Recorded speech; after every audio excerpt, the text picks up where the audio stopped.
Dilihat di belakang ya, teman-teman. Gede banget. Logonya sigma itu adalah salah satu lambang statistik dari bahasa Yunani yang artinya jumlah. Atau kalau bahasa Inggrisnya kita bilang acek. Oh, acek itu bahasa Inggris ya, teman. Kalau sih kita mau jelaskan ini, nanti bisa butuh waktu 1 tahun, teman-teman. Cukup lama juga. Akan ada rilis data hasil sensus pertanian. Waduh, kayak nggak sabar nih untuk melihat hasilnya seperti apa.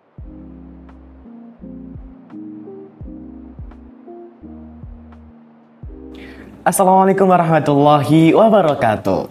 Selamat datang lagi di podcast Sigma Talk. Kali ini dengan saya, Isal, selaku host pada podcast kali ini. Nah, teman-teman semuanya, tidak kalah spesial dari episode sebelumnya. Kali ini kita juga kedatangan tamu yang spesial, eksklusif dari pegawai Badan Pusat Statistik Kabupaten Kediri. Langsung saja kita sapa beliaunya. Selamat datang, Mbak, di podcast Sigma Talk.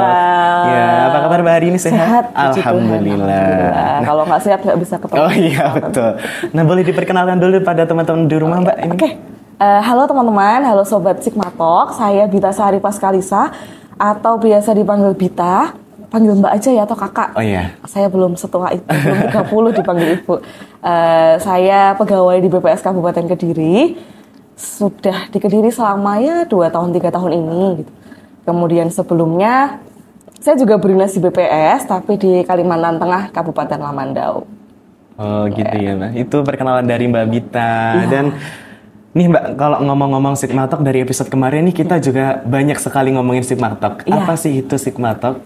Sigma Talk, Sigma sendiri, ini ya logonya apa namanya, podcast kita kan. Bisa dilihat di belakang teman-teman. Gede banget. Logonya Sigma itu adalah salah satu lambang statistik dari bahasa Yunani yang artinya jumlah, gitu kan. Kalau artinya Sigma Talk ini, nah kita telaah dulu.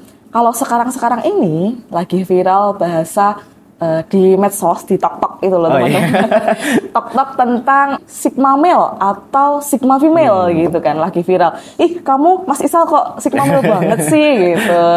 Nah, artinya apa sih teman-teman? Jadi kami memandang teman-teman di Potik Uniska ini adalah teman-teman yang memiliki pola pandang tersendiri, kemudian memiliki kemampuan untuk mampu keluar dari zona nyaman, sehingga teman-teman itu berani dan mampu untuk bergabung di Potik ini, dan kita menghasilkan produk-produk baru seperti salah satunya dalam podcast ini. Nah, nanti podcast ini harapannya kita mampu memberi jawaban atau merangkum gitulah istilahnya dari pertanyaan teman-teman semua, dari mahasiswa, dari masyarakat umum terkait apa sih tentang statistik itu gitu. Nah, harapannya dengan podcast ini dapat memberi jawaban atas pertanyaan-pertanyaan semua terkait statistik gitu, Mas Isa. Nah, jadi itu ya teman-teman penjelasan mengenai kenapa sih kok dinamakan Sigma Talk. Nah, tadi kan mengenai penjelasannya nih, apa sih kepanjangan dari Sigma Talk ini? Sampai lupa saya mau jelasin kan. Sigma Talk singkatan dari diskusi asik bertema statistik dan kuliah akademik. Jadi nanti selain kita diskusi kayak gini dalam bentuk podcast, kita juga ada kuliah akademik, dan semuanya itu teman-teman kita tentu saja akan menjawab tentang pertanyaan-pertanyaan teman-teman terkait statistik. Karena orang-orang terutama mahasiswa, jujur aja pasti memikirkan statistik udah gitu kan. Betul banget sih. Susah gitu kan. Enggak, statistik itu enggak sesusah yang teman-teman kira kok gitu. Kalau kita sudah mendalami lebih banyak akan lebih mual. Oh enggak, maksud saya lebih menyayangi gitu. Lebih memahami tentang statistik gitu. Nah, saya rasa curiosity atau rasa ingin tahu teman-teman mengenai kenapa sih kok dinamakan Sigma Talk sudah terjawab pada episode kali ini. Betul ya Mbak Bita ya? Betul sekali. Nah, ngomong-ngomong soal statistiknya kan Mbak Bita sebagai pegawai dari BPS ya Mbak. Apa sih kesibukannya di BPS itu? Kesibukannya banyak Mas. Oke, kalau akhir-akhir ini saya sedang menyusun sebuah publikasi berjudul Survei Kebutuhan Data. Nah, kalau biasanya teman-teman juga yang lain juga ini ada kesibukan melakukan pengawasan dan pendampingan untuk teman-teman PPL atau petugas lapangan dan PML yang melaksanakan kegiatan sensus dan survei gitu. Selain itu, kita juga ada namanya melakukan pembinaan data, pembinaan kegiatan statistik gitu teman-teman. Jadi BPS tidak cuma melakukan sensus dan survei, tapi kami juga membina data bagi masyarakat umum atau bagi instansi dan OPD yang membutuhkan. Nah Kak, kalau orang awam kan biasanya menyebutkan ngiranya itu kita sebagai pegawai dari BPS itu tukang sensus. Apakah benar seperti itu Kak? Ya tukang sensus ya, Iya. betul sih, nggak salah sih. Oke, kalau boleh cerita sedikit ya, saya tuh kalau ke lapangan ditanya kerjanya di mana, di BPS Bu, gitu, statistik, apa sih itu BPJS? Bukan, gitu. Kalau kalau kami bilangnya, oh tukang sensus gitu, pasti, oh gitu, langsung masyarakat langsung welcome, oh tukang sensus gitu. Jadi masyarakat memang lebih memahami kalau kami itu tukang sensus gitu ya. Ya nggak salah sih, nggak sepenuhnya salah kok Mas. Jadi, tapi kalau lebih tepatnya, kami nggak cuma tukang sensus gitu, kami juga tukang survei dan tukang-tukang yang lain. Jadi, muaranya sama, sensus dan survei sama-sama mengumpulkan data. Tapi nanti muaranya tetap kami menghasilkan data yang baik yang dapat dipercaya bagi semua. Nah, bagaimana sih Kak data yang bisa dikatakan baik itu seperti apa? Oke, data yang baik itu ada beberapa ininya, kategorinya, prasyaratnya. Yang pertama, dia harus objektif. Objektif itu artinya datanya harus benar, harus sesuai dengan kondisi di sebenarnya gitu. Kemudian data itu harus reliable atau dapat dipercaya. Dapat dipercaya itu apa sih Mas Isal gitu? Dapat dipercaya itu artinya ketika seorang peneliti, misalkan saya atau Mas Isal meneliti, kita kan orang yang berbeda nih, kita meneliti hal yang sama gitu. Nantinya harus didapatkan data yang sama juga atau konsisten gitu. Atau kalau bahasa Inggrisnya kita bilang acek. Oh, gitu. acek itu bahasa Inggris ya, teman. Harus acek gitu loh datanya. Terus tadi apa? Reliable, kemudian harus relevan. Artinya relevan itu dapat menjawab pertanyaan-pertanyaan atau permasalahan yang ada. Kemudian data juga harus representatif. Arti representatif itu apa sih? Representatif itu dapat mewakili keadaan yang sebenarnya di lapangan seperti apa. Oke, berikutnya adalah representatif gitu. Representatif itu data yang dihasilkan nantinya harus mewakili keadaan yang sebenarnya seperti apa. Dan terakhir, data harus up to date atau tepat waktu.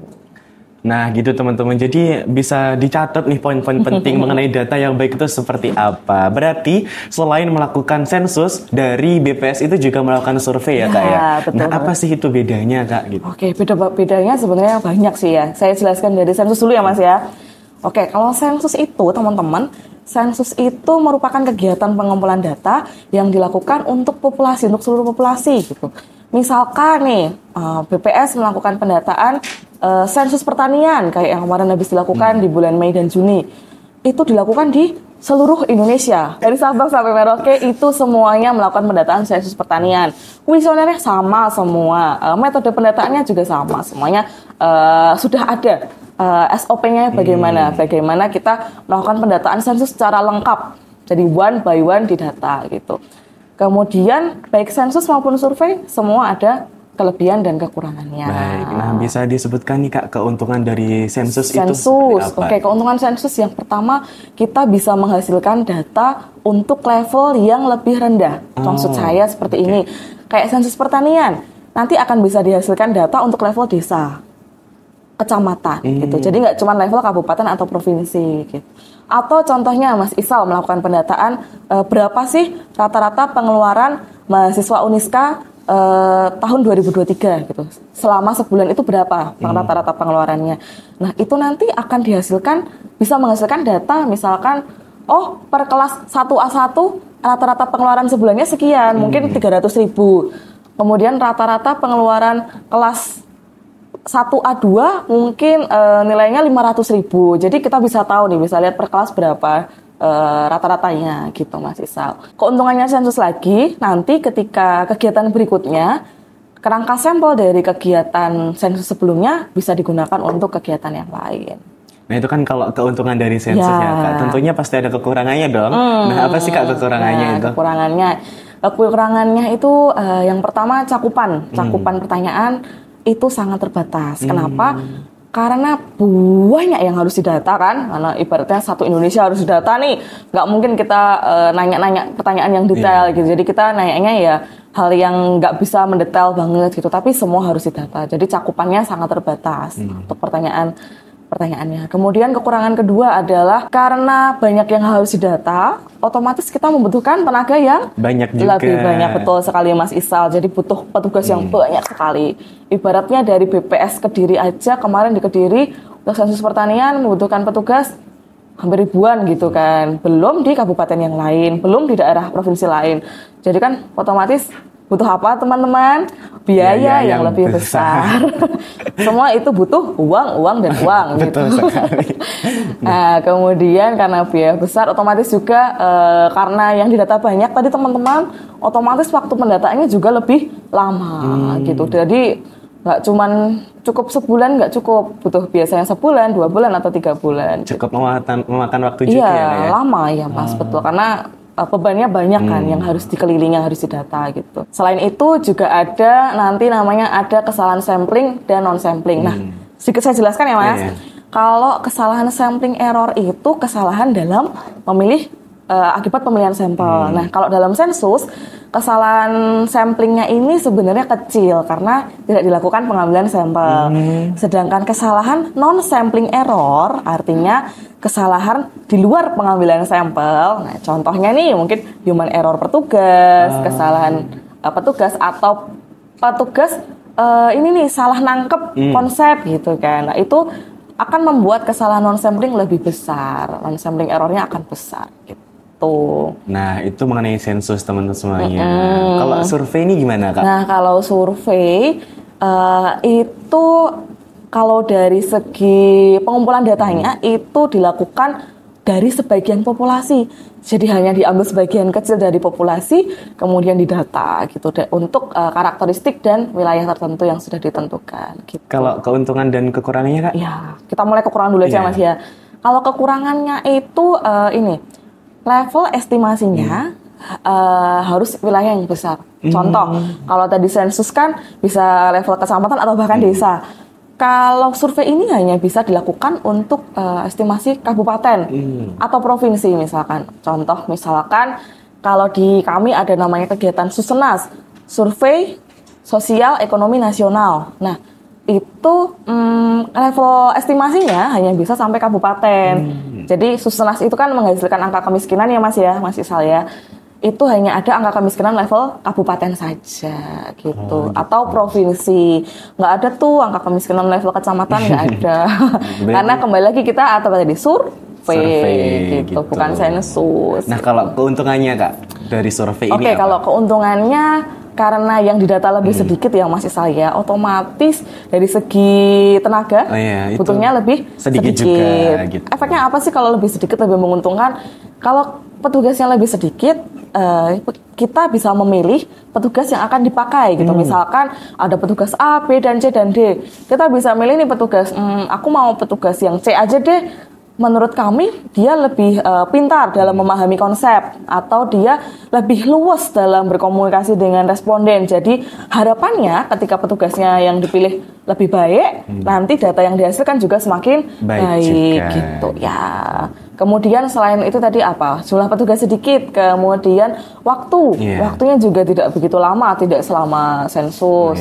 Kemudian karena petugas sedikit, otomatis uang yang dikeluarkan atau biaya yang dikeluarkan juga lebih sedikit juga lebih hemat kan, guys gitu. Oke, selain itu juga kesalahan. Nah, kalau kesalahannya itu, ini agak kerugian sih sebenarnya Mas, karena kita melakukan pengambilan sampel, otomatis akan ada namanya sampling error, kesalahan ketika pengambilan sampel itu pasti ada. Sedangkan kesalahan non sampling errornya mungkin ada, tetapi bisa diminimalisir gitu kan.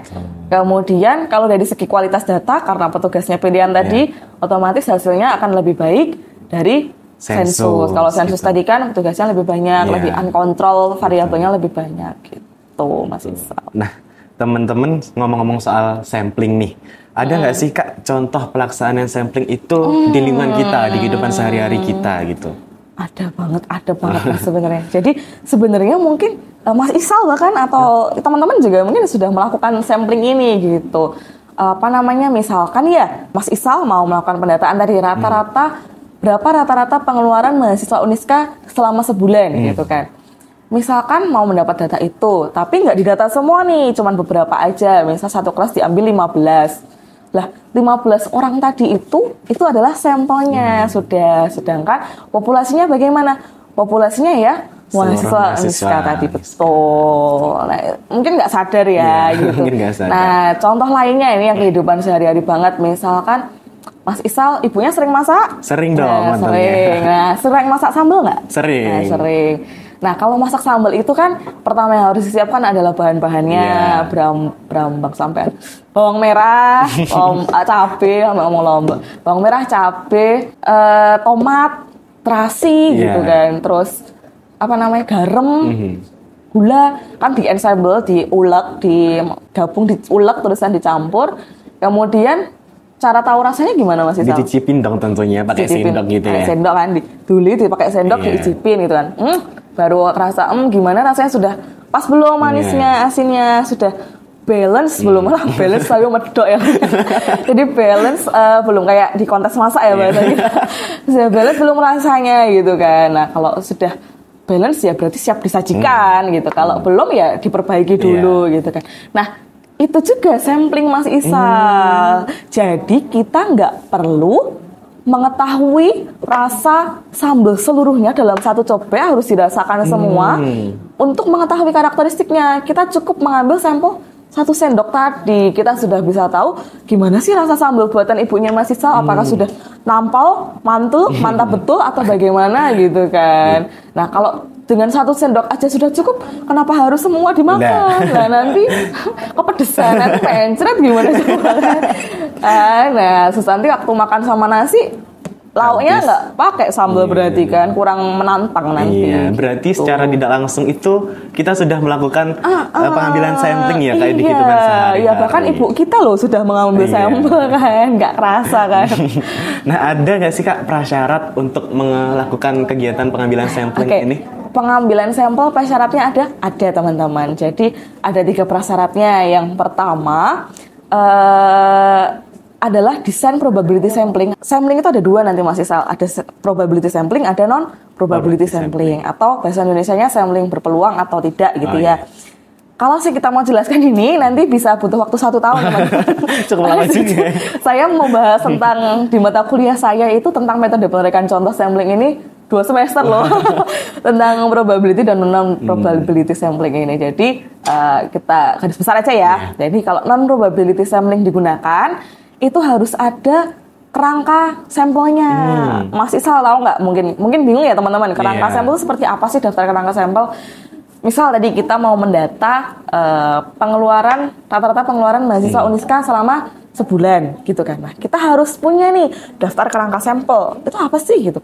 Daftar nama teman-teman. Jadi daftar nama seluruh mahasiswa Uniska kita harus tahu gitu. Harus punya dulu daftarnya untuk kita bahan untuk mendatanya nanti gitu loh. Jadi kita harus tahu siapa sih yang kita data, siapa aja namanya. Kita harus punya. Kalau kita nggak punya, ya kita nggak bisa pakai probability sampling. 1. Kedua, ketika kita menggunakan sampling, apapun metode yang telah digunakan atau dipilih atau ditetapkan, harus dapat diaplikasikan nanti di lapangan, baik dari segi unit samplingnya atau biayanya. Jadi ya harus masuk semuanya gitu kan. Efeknya di yang nomor 3. Nah, ini yang mau saya tekankan untuk semua teman-teman mahasiswa. Ya, mahasiswa, terlebih ke mahasiswa sih yang biasanya untuk lulus butuh penelitian kan, skripsi. Nah, ini harus ditekankan bahwa ketika kita sudah memilih sampel atau kita menggunakan suatu metode sampling tertentu, apapun kaidahnya ya dilakukan gitu. Jangan sampai diubah atau dikurangin atau ditawar, nggak bisa gitu teman-teman. Kenapa nggak bisa dikurangin, nggak bisa diubah-ubah? Ya karena itu sudah patokannya, sudah ada kaidahnya gitu loh. Kalau teman-teman ubah, nanti hasil data yang teman-teman berikan pun juga dipertanyakan kan gitu. Kalau kalian mengikuti kaidahnya, teman-teman bisa bilang dengan kepercayaan sekian persen kita bisa meyakini bahwa bla bla bla bla bla. Nanti hasilnya kembali lagi kita menghasilkan data yang baik, yang bisa dipercaya, yang bisa digunakan hasilnya nanti gitu Mas Isal. Nah, panjang ya alurnya. Kalau di BPS itu juga melakukan kegiatan sampling nggak sih Kak? Iya, sampling iya, betul Mas Isal gitu. Tapi kalau saya koreksi lebih tepatnya kita nggak cuma melakukan kegiatan sampling atau survei ya. Jadi ada survei, ada sensus. Jadi kita melaksanakan keduanya tadi. Kalau survei tadi contohnya Susenas, ada juga Sakernas tentang ketenaga kerjaan, ada juga tentang survei industri mikro kecil, juga ada banyak. Kalau di jumlah survei di BPS itu ada ratusan jumlahnya, banyak sekali. Kalau sensus di BPS ada 3. Apa aja Mas Isal? Sensus, oke, sensus pertanian, sensus ekonomi, sama sensus penduduk. Betul sekali, ada 3 itu. Habis di briefing ya. Oke, nah jadi ada 3 sensus itu. Nah, yang terakhir kemarin kita laksanakan di bulan Mei dan Juni adalah sensus pertanian. Gitu. Dan kalau boleh saya kasih bocoran nih ya teman-teman, untuk teman-teman podcast Sigma Talk ini, bulan depan Mas Isal akan ada rilis data hasil sensus pertanian. Waduh, kayak gak sabar nih untuk melihat hasilnya seperti apa. Iya, jadi nanti mungkin kita bisa bahas ya di podcast selanjutnya. Betul. Nanti kita bisa tahu loh teman-teman, berapa sih petani di Kabupaten Kediri gitu kan. Itu. Berapa atau apa komoditas unggulan di Kabupaten Kediri gitu. Mungkin Mas Isal dari mana wilayah tempat tinggalnya? Dari Kecamatan Wates, Kabupaten Wates Kediri. mana suaranya? Halo. Gitu. Halo Kecamatan Wates gitu kan. Nah, berapa sih petani di Kecamatan Wates gitu kan? Apa aja sektor komoditas unggulan di Kecamatan Wates dan kecamatan-kecamatan yang lain gitu. Nah, nanti tunggu aja bulan Desember. Nah, berarti ini juga penting dan berguna sekali untuk kakak tingkat saya nih ya, semester 7 yang sedang melakukan penelitian, bisa juga diambil samplingnya dari hasil pertanian itu ya, Kak ya. Bisa diambil datanya dari hasil publikasinya bisa. Nah, kan bisa dibandingkan antar kecamatan. Kok saya kasih bocoran? Kasih bocoran untuk teman-teman ya. Lanjutkan. Nah, jadi teman-teman semuanya jadi nggak sabar nih untuk membahas ini di podcast selanjutnya, betul ya Kak ya. Baik, teman-teman semuanya, itu pembahasan mengenai sensus dan survei dari Badan Pusat Statistik Kabupaten Kediri. Teman-teman kalau semisal ada yang ditanyakan, teman-teman bisa langsung datang di Ruang Baca Perpustakaan Fakultas Ekonomi pada hari Selasa eksklusif. Kita langsung tanya-tanya dengan pegawai Badan Pusat Statistik Kabupaten Kediri di sini, atau juga bisa lewat Instagram, bisa DM juga di Instagramnya Pojok Statistik Fakultas Ekonomi Uniska yang logonya warna kuning, teman-teman. Nah, siapa tahu betul Mas, siapa tahu dengan komen, dengan DM nanti kita bisa jadi bahan nih untuk podcast selanjutnya, kita bisa menjawab pertanyaan-pertanyaan teman-teman. Betul sekali. Teman-teman, sampai jumpa di chapter selanjutnya di Sigma Talk Podcast Pojok Statistik Uniska Kediri. Dan saya Isal selaku host pada kali ini pamit undur diri. Sekian, wassalamualaikum warahmatullahi wabarakatuh. Waalaikumsalam.